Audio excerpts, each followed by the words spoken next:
Yeah. Good morning, Dipara. Good morning to you. And viewers. I will begin by saying that this country has never been food secure. And because the question of food secure should be a policy issue, and like my colleagues have said, you are able to tell how much food you have, for what period, and clearly, if you have food for 1 year, you are obviously food insecure.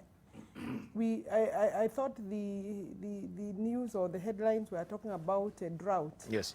So that whenever we are hit by a drought for one season, lack of rains for one season, then you find that people are going hungry, there is no food, we can't continue planting because we rely on, largely, we rely on rains to produce our food. And it's really, the counties are new organs of government, new governments. It's not sensible or thoughtful to start blaming counties. And I'm not saying they should sit and continue saying they are babies in terms of their growth. But I think that they have not even been facilitated in terms of what it takes to start growing sufficient food production for making the country secure. What policies are in place for them to start implementing?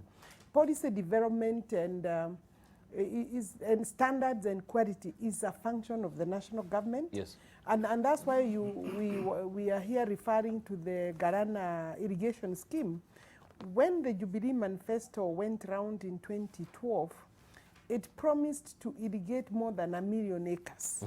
I think it is time that the country is calling or should call the government to tell us through either the Ministry of Agriculture and Planning also, to tell us how many of those 1 million signatures now 6 years, 7 years after taking over the country leadership, have we actually put under irrigation? How much money have we lost in an attempt to do that? Because we've also lost money. How many acres have we, and what is going to be produced? Because I think we haven't started. It has not been prioritized, although under the Big Four, it's one of the items that the country is supposed to deal with. I don't see any major emphasis on it. Right now, I think the emphasis is on housing, because in housing, there is mega and big money for investors and for people and for those who have learned how to steal Kenyan money. So for me, I think that we cannot rely on rain irrigation or rain to feed our people. Right, thank you. It's not going to be Prof, possible. you have something to say. There's something that Isaac has said, which I think we should really pay attention to. You know, I'm surprised when I go to Kibuye Market in the morning in Kisumu, and you find a lot of food being brought in from the countryside. And in the evening, when Kibuye closes, a lot of food is being sold on the streets, which means that people are producing food. What we do not know is how much and by who, and why it finds its way to the market or to the consumers through the market in a rather haphazard way, okay? Haphazard from our point of view, not from the point of view of the sellers, because when I produce tomatoes and I want money, I will take it to where people are, in the cities, okay?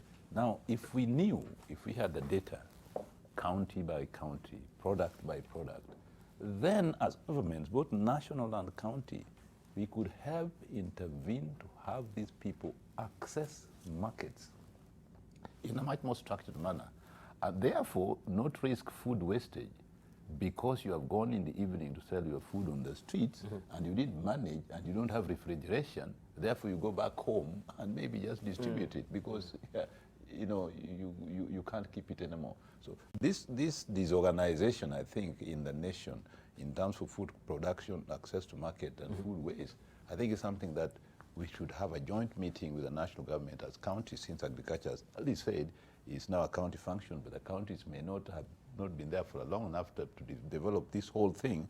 I think it is important that we pay it a national attention so that we come together, get the Ministry of Agriculture to come forth with good regulations or standards that can be practiced across the board so that the food produced is known and is properly marketed, and we avoid waste, and unstructured pricing, which sometimes don't make it possible for both the consumers and the producers to take advantage of the market. All right, thank you.